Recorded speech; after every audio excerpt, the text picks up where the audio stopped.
మీరు బెంగుళూరు వెళ్ళిపోయారు. బెంగుళూరులో షూట్స్ సంథింగ్ ఏదో ప్లాన్ చేస్తున్నారని తెలిసింది నాకు. సడన్‌గా ఎక్కడో జేసీ ప్రభాకర్ రెడ్డి గారి నియోజకవర్గంలో ఉన్న ఒక సమస్య, లేదంటే ఒక ఇష్యూ మీద, లేదంటే అక్కడ జరుగుతున్న ఒక పార్టీ మీద, న్యూ ఇయర్ పార్టీ మీద సడన్‌గా మీరు కామెంట్ ఎందుకు చేయాల్సొచ్చింది? నాకిది ఆ రోజు నుంచి నాకు అడగాలని ఉంది మిమ్మల్ని.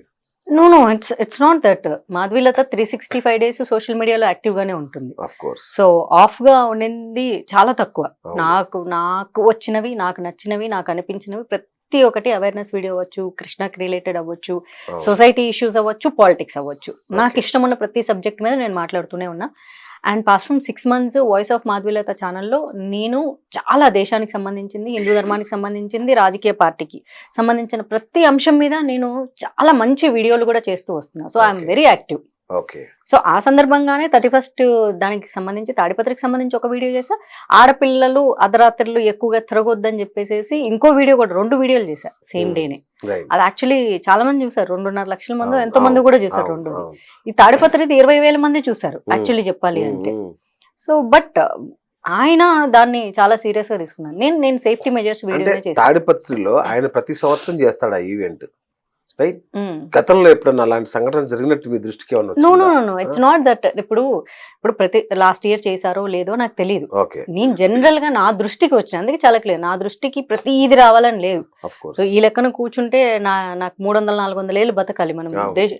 మన ఒక రాష్ట్రంలో అవును. తెలుసుకోవటానికి. కరెక్ట్. సో నా దృష్టికి వచ్చి ఇది నాట్ సేఫ్ ఏమో అనిపించింది నాకు. అదే టైంలో తాడిపత్రి నుంచే యువత నాకు గాంజా కొట్టే వీడియోలు కూడా పంపించారు. Oh. So this is what happening here అని చెప్పేసి. Okay. So it's not safe zone అని చెప్పేసి. నేను Okay. పార్క్ లో జరుగుతుందని నేనేం చెప్పలేదు, ఆ, వచ్చే దారిలో అని చెప్పా. ఓకే. వచ్చే దారిలో, అది కూడా 31st నైట్ యూజువల్ గా ఆల్రెడీ ఆ గాంజా అలవాటు ఉన్న వాళ్ళు ఏం చేస్తారు, చాలా ఎక్కువగా తాగడము, అంటే అదేదో మనం జీవితంలో చాలా ఉద్ధరించేసాము అవును. అన్నట్లు, దెర్ ఇస్ నో టుమారో అన్నట్లు 31st నైట్ ఎంజాయ్ చేస్తూ అవును, ఉంటారు. అవును. So there is a tomorrow if అంటే వీఆర్ అవన్నీ అలైవ్. మానేస్తాం కదా అని ఏమి గట్టిగా మానేయము, మా- ఏమి మానేయము. కేవలం క్యాలెండర్ లో తేదీ మాత్రమే మారుతుంది తప్ప మన జీవితం ఏది మారదు. బట్ స్టిల్ ఓకే, జనాలకు సెలబ్రేట్ చేసుకోవడానికి ఏదో ఒక రీజన్ కావాలి రీజన్ కాబట్టి కావాలి. సెలబ్రేటింగ్. వచ్చే దారిలో జాగ్రత్తగా ఉండమని చెప్పాను. So right. అంటే మీకు పార్టీ ఆదేశించిందా మిమ్మల్ని జేసీ గారి మీద ఇట్లా చేయండి అని? అంటే ఏ పార్టీలో ఆదేశించామండి, అందులో మా వాళ్ళు అసలు ఆదేశించారు. అంటే బీజేపీ పార్టీ తరఫున అలయన్స్ లో ఉండి ఎలా ఆదేశిస్తారండి? ఎగ్జాక్ట్లీ. మరి మీరు అలయన్స్ లో ఉన్నారు కదా, మీరు ఎట్లా మాట్లాడారా జేసీ గారికి అసలు వ్యతిరేకంగా? ఫస్ట్ ఆఫ్ ఆల్ ఆయన పేరు కూడా నాకు తెలియదండి. నేను Okay. జేసీ పార్క్ అన్నాను. There are number of parks. ఇప్పుడు ప్రతి పార్కుకు ఒక పేరు పెడతారు. ఓకే. అది ఎవరి పేరు అని తెలుసుకొని మనం మాట్లాడతామా అండి? రైట్. ఇప్పుడు మనకి హైదరాబాద్ లో ఎన్నో పెట్టిన పార్కులు ఆయన ఉన్నాయి. పెద్ద ఆయన కదా, ఆయన పెద్ద ఆయన పెట్టడం తెలుసు కదా మీకు. అంటే I don't know. Programme details తెలియదా మీకు? నో తెలియదు నాకు. ఓకే. ఎవరి పార్కు ఏం పార్కు తెలియదు. జేసీ పార్క్ లో లేడీస్ నైట్ ఉంది, ఓన్లీ లేడీసే, ఒక మగ పురుగు కూడా ఎలో లేదన్నారు కాబట్టి సహజంగా ఆడవాళ్ళు రేపుకోలేరు కాబట్టి అవును. ఒకవేళ మహా అయితే జుట్లు పట్టుకొని కొట్టుకుంటారు, మహా అయితే శత్రుత్వం అంటే పొడుచుకుంటారు తప్ప దే కెనాట్ బి కిడ్నాప్డ్. అవును.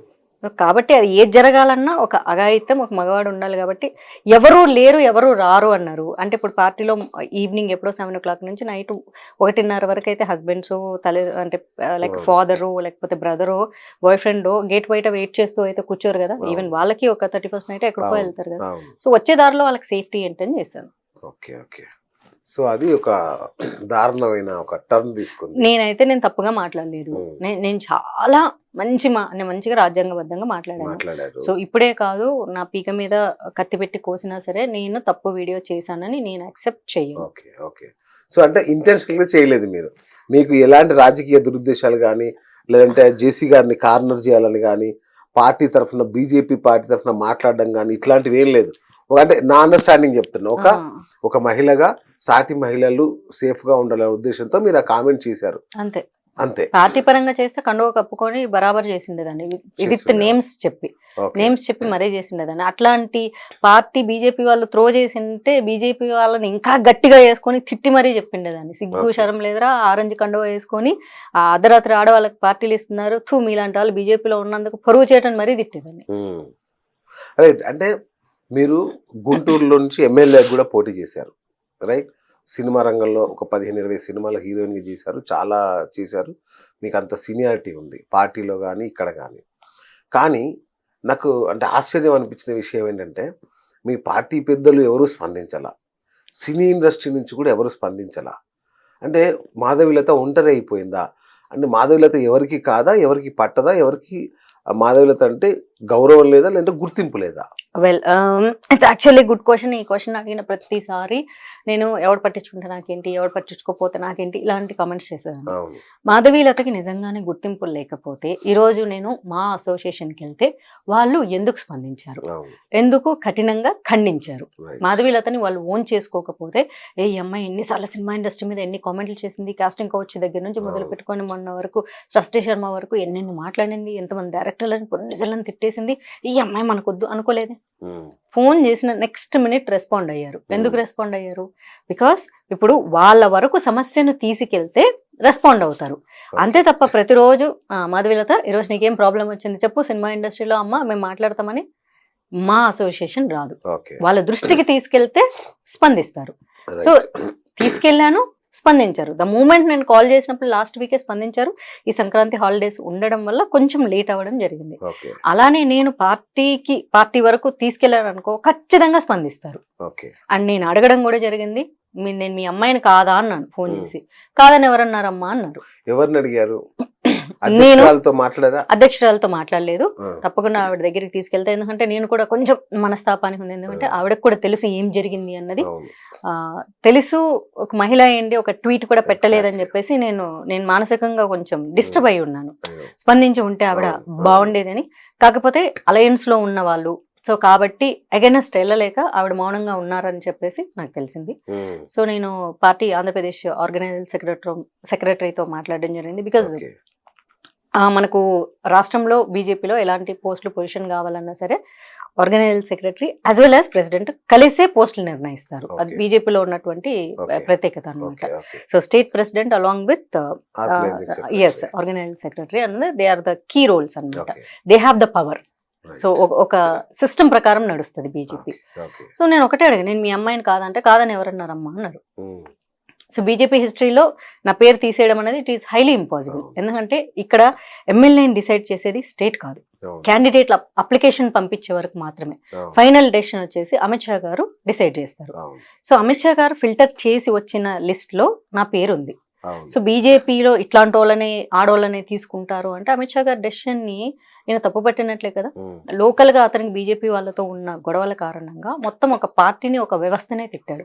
ఆర్ఎస్ఎస్ ని, బీహెచ్పీని, బజరంగ్ దళ్ ని, హిందూ వాహినిని, అందరినీ కలిపి వివిధ క్షేత్రాలని కూడా కలిపి వీళ్ళందరూ ఎగదోస్తే ఈ అమ్మాయి వచ్చి మాట్లాడింది అంటే ఈ వివిధ క్షేత్రాల వాళ్ళు ఎగదోస్తే మాట్లాడాను. మేమందరం కలిసి పనిచేసే వాళ్ళం. ఎలక్షన్ లో వివిధ క్షేత్రాలతో కలిసి పనిచేసిందాన్ని నేను. మామూలుగా ఈ ఎలక్షన్ లేనప్పుడు పక్కన ఉండి వాళ్ళు వేరే సపరేట్ గా పనిచేసుకుంటూ ఉంటారు దేశం కోసం, హిందూ ధర్మం కోసం. When it comes to election అందరూ కలిసే పనిచేస్తారు. సో అలాంటి వివిధ క్షేత్రాలని పనిగట్టుకొని పాయింట్అవుట్ చేశారు. సో విహెచ్పి గురించి మాట్లాడే రైట్స్ ఇలాగా రౌడీజాలు చేసే వాళ్ళకి లేదండి. అయోధ్య రామాలయాన్ని మెయింటైన్ చేస్తున్న వాళ్ళకున్న శక్తి సామర్థ్యాలు, వాళ్ళు చేసినటువంటి పనులు, వాళ్ళ ఘనత చాలా గొప్పది. ఆర్ఎస్ఎస్ కి 2025కి 100 years చరిత్ర వాళ్ళది. సో మరి నాకైతే బెదిరింపులు అట్లే వస్తున్నాయి. ఈ రోజు కూడా ఇందాక కూడా ఇంటర్వ్యూ వస్తుంటే నువ్వు ఎవరితో పెట్టుకున్నావో తెలుసా, ఇంతకు ముందు కూడా స్కిన్ ఒలిచేస్తాం, మా ఊరు పొలిమేరలో అడుగుపెట్టు, ముక్కలు నరికేస్తాం, ఏమనుకుంటున్నావు, ఇక్కడ సింహం, లయన్, టైగర్ అంటున్నారు. సరే ఇప్పుడు నేనైతే చట్టపరంగా న్యాయపరంగా వెళ్తాను. అక్కడ గనక నాకు ప్రభుత్వం కానీ చట్టం కానీ సరైన న్యాయం ఏదైతే చేయలేదో నేను ఆ ఊరి పొలిమేరలో కూడా నేను అడుగు పెడతాను. చర్మం పోలిస్తే ఒలిపించుకుంటాను. భయం లేదు అండి నాకు. వెరీ అన్ఫార్చునేట్ లేదు.